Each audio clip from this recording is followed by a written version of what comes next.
that 35mm is my favorite focal length paired with a wide f1.2 aperture at a budget-friendly price point. This lens almost seems too good to be true. So today I'm putting this Viltrox 35mm f1.2 lab through its paces at a real-world portrait photo shoot to let you know where this lens does great and where it falls short. I also have the Sony 35mm f1.4 GM with me, and I'll be taking some comparison shots. This video is not sponsored, by the way. I do not keep the lens, and all thoughts and opinions are my own. And then let's stand up right there. I think it'd be cute if you lean your hand up against the tree. This 35mm f1.2 is a full-frame autofocus lens from Viltrox. It's available in E-mount and Z-mount, and today I'm using it on the Sony a7 IV for photo and the a9 III for video. I'll be showing you all the unedited 100% crops of the photos I take first so you can see all the details, and afterwards my edited version. I've edited all these photos with a couple of my presets, including Meadow for a natural look and Dulce for a more filmic look, and I'll leave them both linked down below. If you stand out here, I wanted to try and get just like the buildings in the background. If you want to learn how to utilize natural lighting like you see me doing in this video, my online workshop is now live. You can learn at your own pace, watching videos I've created, walking you through everything I know about working with natural light, including how to get the best results in harsh midday sun with no other equipment except your camera. After the workshop, you'll feel confident in finding the best lighting to work with and how to keep the lighting in your photography looking consistent. I'm really excited about it, and I'll leave it linked down below if you want to get access. So let's talk about image quality. One of the things you need to be worried about when it comes to budget-friendly lenses, especially with lenses with such a shallow aperture of f1.2, is the sharpness. But as you can already see from the first few images I've been sharing, this Viltrox produces surprisingly sharp images, even when shooting with it wide open.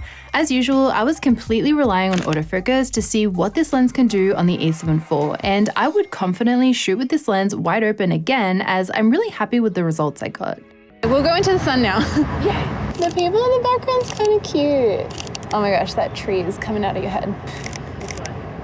Yeah. Oh, that's so pretty. Aside from sharpness, I would say this lens has some character. It almost reminds me of the Zeiss 35mm f1.4 that I used to use, because it's not clinically sharp. It has a nice soft look to it while still preserving details.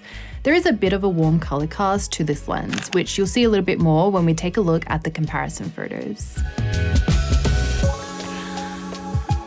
So in this spot, we're shooting a very backlit portrait. So this is gonna be our first comparison with the Sony GM. So I'm gonna get a photo on Viltrox first, just there. And now I'll switch over to the GM. Because the GM is a 1.4, I do need to use a slower shutter speed just to get the right exposure, but I'll put this up side by side for you. One thing I noticed straight away is the difference in bokeh. The Viltrox has that slightly more diffused background thanks to its f1.2 aperture. The other main difference is in the colors straight out of camera. The Viltrox has a much warmer tone with a little bit of ghosting happening from the backlight, compared to the Sony, which is cooler and is higher in contrast. With sharpness, both lenses look extremely similar here. I've used a couple of 35mm f1.2 lenses in the past, including the Mark I from Sigma and the latest one I used from Nikon, and I have to say 35 f1.2 is just the dreamiest lens. I love that you get that wide-angle look of a 35 where you can incorporate more of the location in your shots, but then you're pairing it with more of a telephoto lens look thanks to the wide f1.2 aperture that creates nice depth in your shots, and I just think that's such a nice match together to create beautiful photos with. Let's jump to another day where I tested this lens for video on the a9 III with the fastest focus and transition settings. You can see the Viltrox does a great job at staying locked on a still subject with only minor movements. As we start moving around more in the frame, it slips focus slightly, but honestly, it's still really solid. I'm actually impressed with how fast this lens focuses. The 35mm uses 4 VCM autofocus motors, and combined with the wider focal length, that's what helps it achieve faster autofocus even with a moving subject. In terms of video quality, this lens again has that really nice character where it's slightly soft and low in contrast, but the image is still sharp and full of detail. The bokeh looks great in the background too. This 35mm has some focus breathing, as you can see from these examples. Back to the photo shoot. I noticed it would miss focus occasionally, but the majority of my shots were in. Focusing was a bit trickier than usual since Alex has these beautiful curls that are quite close to her eyes, so sometimes it was focusing on her hair rather than her face, which to be honest, a lot of lenses would do in this situation. But at the end of the day, I still have a very decent in-focus ratio where all the photos I wanted to edit were tack sharp. Oh my gosh, I'm obsessed. This spot right here is so beautiful. I'm getting a full body shot. There's like a lot of texture, backlight to look at, so I'm gonna get a comparison with the GM while we're here. And also, trust me, to be shooting in the middle of the city and I find like the greenest location to work with. I can't help myself. This lens weighs 920 grams, so it sits in between the Sigma Mark II, which is the lightest, and the Nikon, which is the heaviest. You can also see what a big difference the aperture makes in size and weight because the Sony GM is almost half the weight at 524 grams. This lens has a focus ring and customizable ring, an AF to MF switch, 2 custom buttons, a click switch, a USB-C port, and has a 77mm filter thread. The lens also features a screen, which I'm not the biggest fan of, to be completely honest with you. I would prefer to have no screens and keep the size and weight of the lens down. I can see all the information I need in my LCD or EVF and can't really think of a situation where I would need to consult my lens for my camera settings. Let me know in the comments if you like having these screens or not, and if you use them. Yeah, looking straight at me, I'm getting like a bit of a close-up. That's so pretty. When shooting backlit, during the photo shoot, I noticed there is more ghosting than actual lens flares, so it looks really dreamy and glowy, which I love. There is a bit of a colorful lens flare happening that I caught in a few of my shots of Alex, but it is quite subtle. I also took photos on another day. Here, the lens flare is more prominent and I would find this distracting if it popped up in my portraits. I took these a couple of hours earlier than the photo shoot backlit photos. And then can we also sit in that little ledge? Oh, that's so cute. I love it. While it does mostly a good job keeping focus during backlight, in this strong golden hour is where I notice most of my missed shots. Because the glare from the lens flare is a bit strong, I believe that's what's causing it to miss focus here and there, such as in this shot. The Viltrox 35mm has 11 aperture blades and produces very creamy background to foreground separation. The Bokeh has quite a smooth shape up until around f2, and at f2.2 and onwards you can see sharper edges.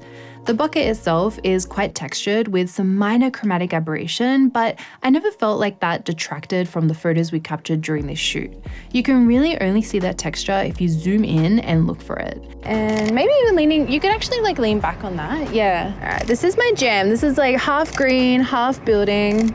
This is what I like. At 35mm, you're not usually going to get really large bokeh in the background anyway, like you would see with an 85 for example, so you can get away with this texture a little bit more. Aside from a little bit in the bokeh, I'm also really impressed with the chromatic aberration control with this lens, and we shot in a lot of bright backlit spots. You can see a little bit of fringing here and there, but overall it's very minor from my experience with it. Looking at all these side-by-side shots I captured, I'm really impressed the Viltrox holds its own in terms of image quality and sharpness. In this particular instance, I would say the GM is a tad sharper overall, but the Viltrox still looks great.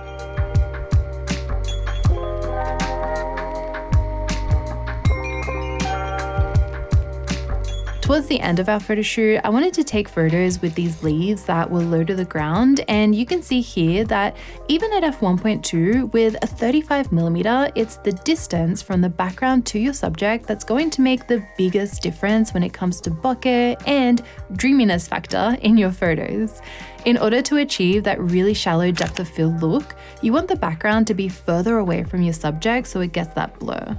Since Alex is right up against the leaves here, even at f1.2, since this is a wide angle lens, you're not getting much separation. I really love like this side here because it's got like the trees in the background. So if you stand on that little step, ooh, that's so pretty. I feel like actually look nice on your side, like facing me. Yeah. Oh, I love that. Even when we moved a little bit further away from those leaves, the shots are not quite as dreamy as earlier in the photo shoot. Oh yeah, this way. Oh, that's pretty.